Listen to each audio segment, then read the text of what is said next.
China's global ambitions now in focus following America's 250th anniversary as Beijing looks to replace the United States as the world's leading economic and military superpower.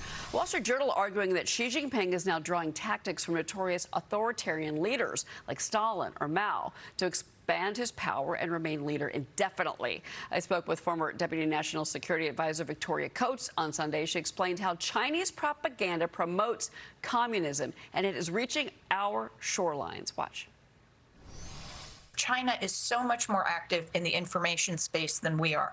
And think about where that generation is getting their information. Overwhelmingly, it's TikTok. China controls those algorithms. And so they're controlling what those younger viewers or consumers rather are learning about China.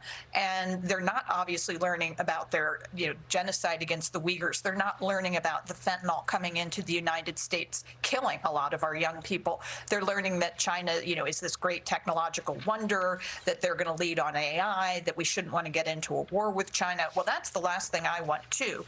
But at the same time, we have to be clear-eyed about these risks. This is communist China we're talking about. They're putting the best possible face on totalitarian communism. I didn't think there was one, but they're apparently fairly effective at it. And that's what we have to combat. Joining me now, Gatestone Institute Senior Fellow Gordon Chang. Gordon, your reaction to how really the CCP has infiltrated the social media landscape of our nation. Well, good morning, Cheryl. And clearly, China uses the TikTok algorithm to promote its narratives.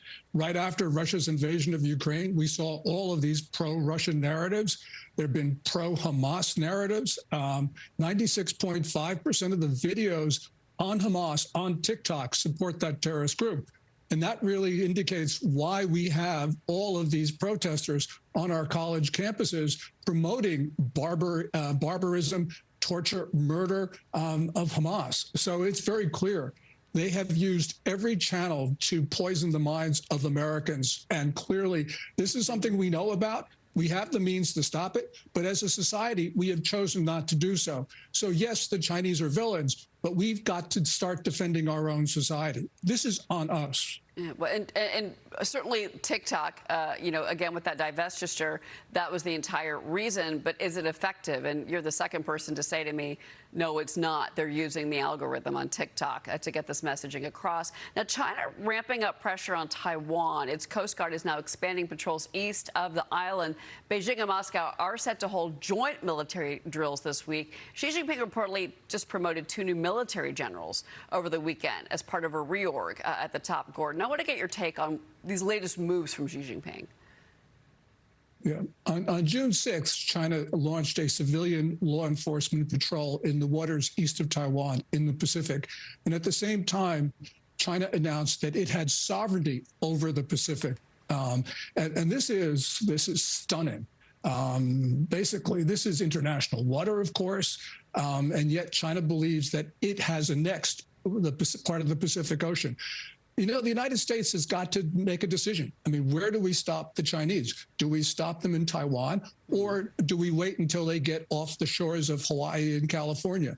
Xi Jinping has this notion that he is the world's only sovereign ruler, and we think that's ludicrous. Of course it's ludicrous, but the point is not whether it's brazen or not, it's what he's actually saying and what he's doing. He's annexed the South China Sea for all intents and purposes. Now he's moving on to the Pacific. This guy is not going to stop until we stop him. Meanwhile, acting as he's a friend to the United States and still making these moves, which is really out of the playbook, again, out of not just him, but the CCP. Lee Carter, jump in here.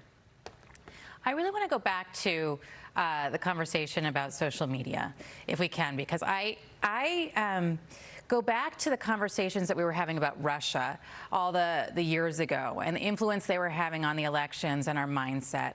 And I think so many people look at this and are really dismissive.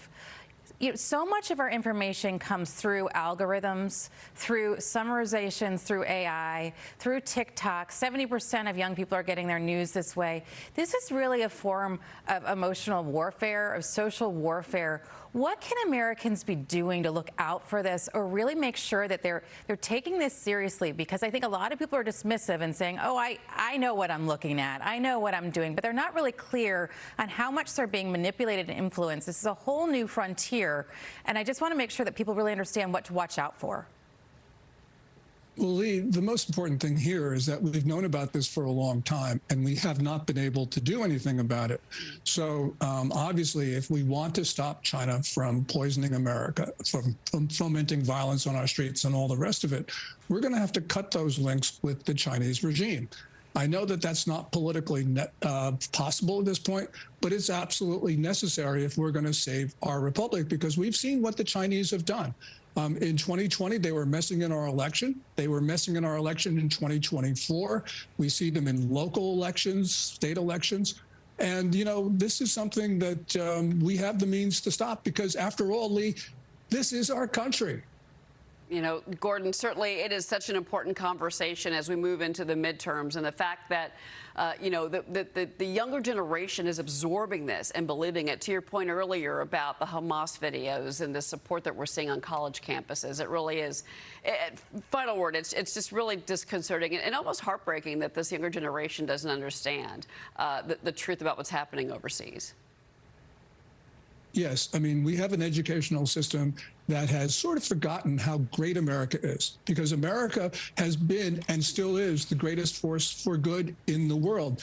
And people right now don't understand the dangers of socialism and of communism, because we felt at the end of the Cold War it was the end of history. Well, no, it's not, because bad actors are now trying to promote dangerous ideologies to the American people. And as we've seen, they're extremely successful with Gen Z. Gordon Chang, it's always a pleasure having you in the program. Thank you so much for being here today. We appreciate it, Gordon. Thank you, Cheryl. All right, Gordon Chang.